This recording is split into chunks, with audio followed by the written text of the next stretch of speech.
Hey guys, it's Mrs. Klein here to remind you that knowledge is power, so pay attention.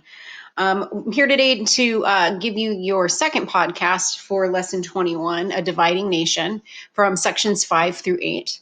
I'll remind you guys that there is this guiding question: which events of the mid-1800s kept the nation together and which pulled it apart?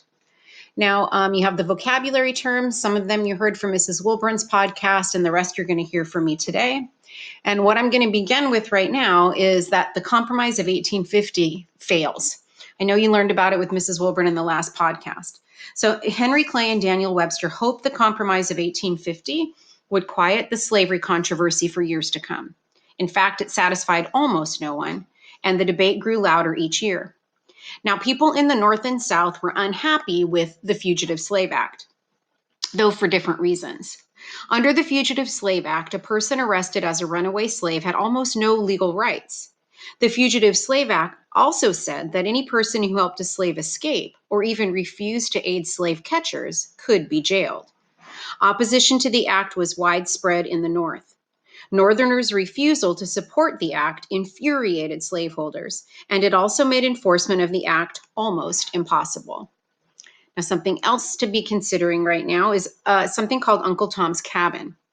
Now, nothing brought the horrors of slavery home to Northerners more than Uncle Tom's Cabin, a novel by Harriet Beecher Stowe. The novel grew out of a vision Stowe had while sitting in church on a wintry Sunday morning in 1851. The vision began with a saintly slave known as Uncle Tom and his cruel master, Simon Legree, who in a furious rage had the old slave whipped to death. Her vision of Uncle Tom's death became part of a much larger story that was first published in installments in an abolitionist newspaper. In 1852, Uncle Tom's Cabin was published as a novel. In the South, the novel and its author were scorned and cursed. However, in the North, Uncle Tom's Cabin made millions of people even angrier about the cruelties of slavery. We're going to move on next to talk about the Ostend Manifesto and the Kansas-Nebraska Act. The document that's known as the Ostend Manifesto was a message sent to the Secretary of State by 3 American diplomats who were meeting in Ostend, Belgium.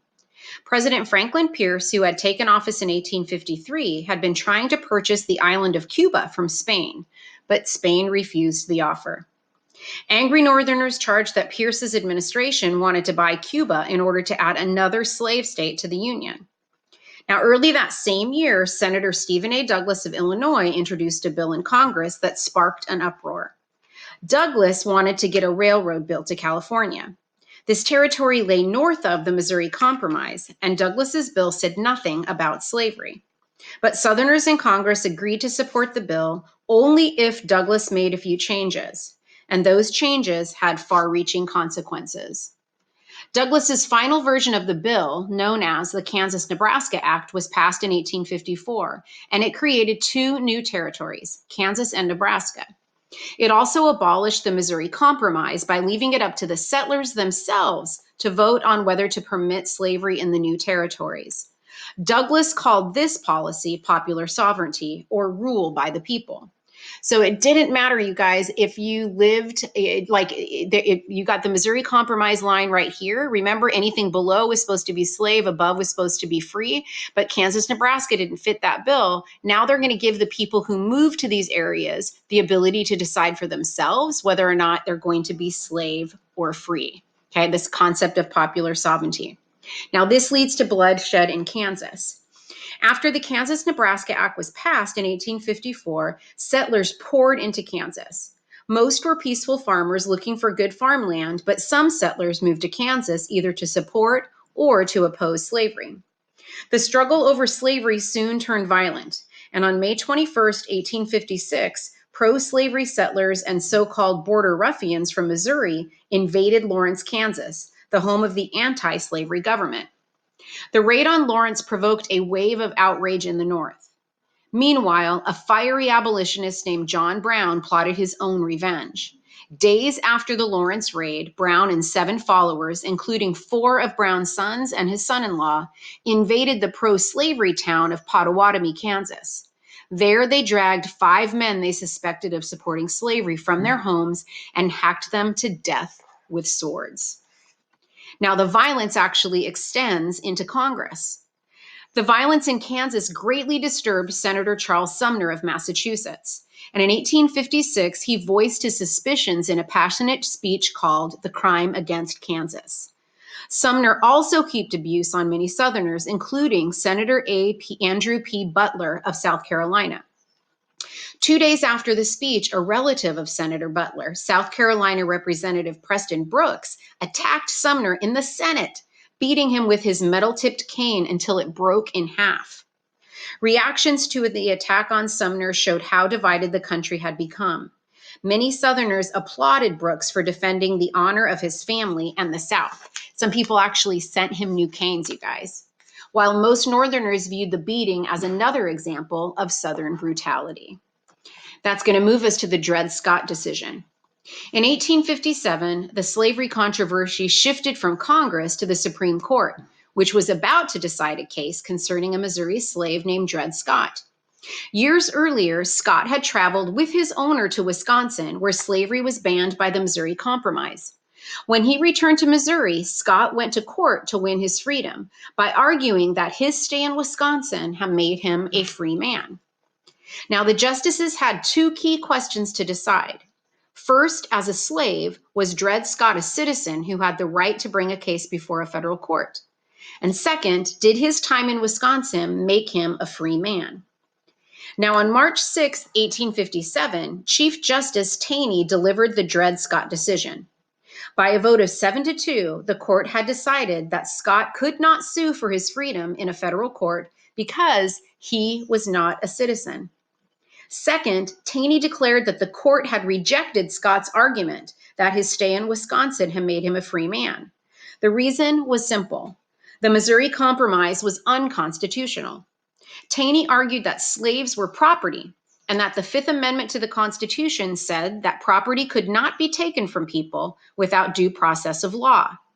Banning slavery in a territory was the same as taking property from slaveholders who would like to bring their slaves into that territory, which was unconstitutional. The Dred Scott decision delighted slaveholders. Many Northerners, however, were stunned and enraged by the court's ruling. Now we're going to be moving into, you guys, from compromise to crisis.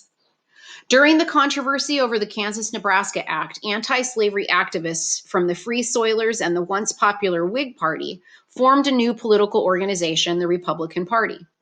Republicans were united by their beliefs that no man can own another man, that slavery must be prohibited in the territories, that all new states must be free states, that the rights of our colored citizen must be protected. In 1858, Republicans in Illinois nominated Abraham Lincoln to run for the Senate. In his acceptance speech, Lincoln pointed out that all attempts to reach compromise on the slavery issue had failed.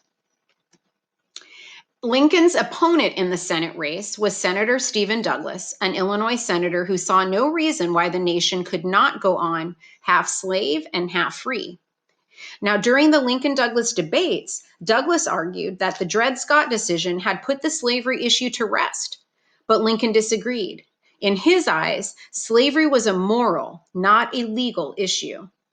Lincoln lost the election. However, the debates were widely reported and they helped make him a national figure. Now we're going to talk a little bit about my friend John Brown. While Lincoln fought to stop the spread of slavery through politics, abolitionist John Brown adopted a more extreme approach. Brown planned to seize the federal arsenal at Harper's Ferry, Virginia.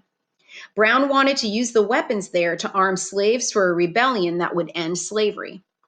In 1859, Brown launched his raid. It was an insane scheme during which many of his men were either killed or captured. Brown himself was convicted of treason and sentenced to die.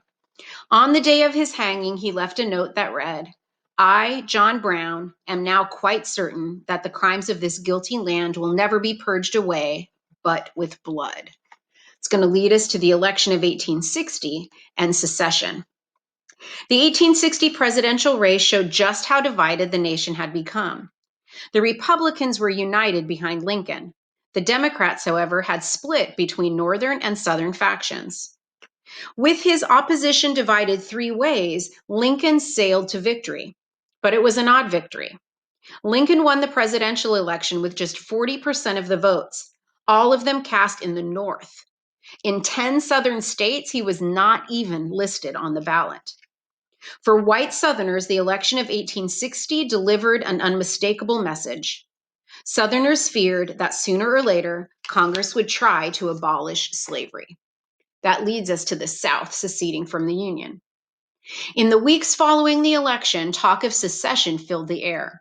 Alarmed senators formed a committee to search for yet another compromise that might hold the nation together.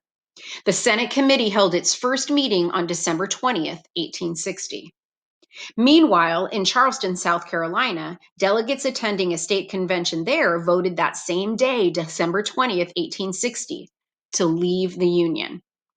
6 more states soon followed South Carolina's lead, and in February 1861, those states joined together as the Confederate States of America.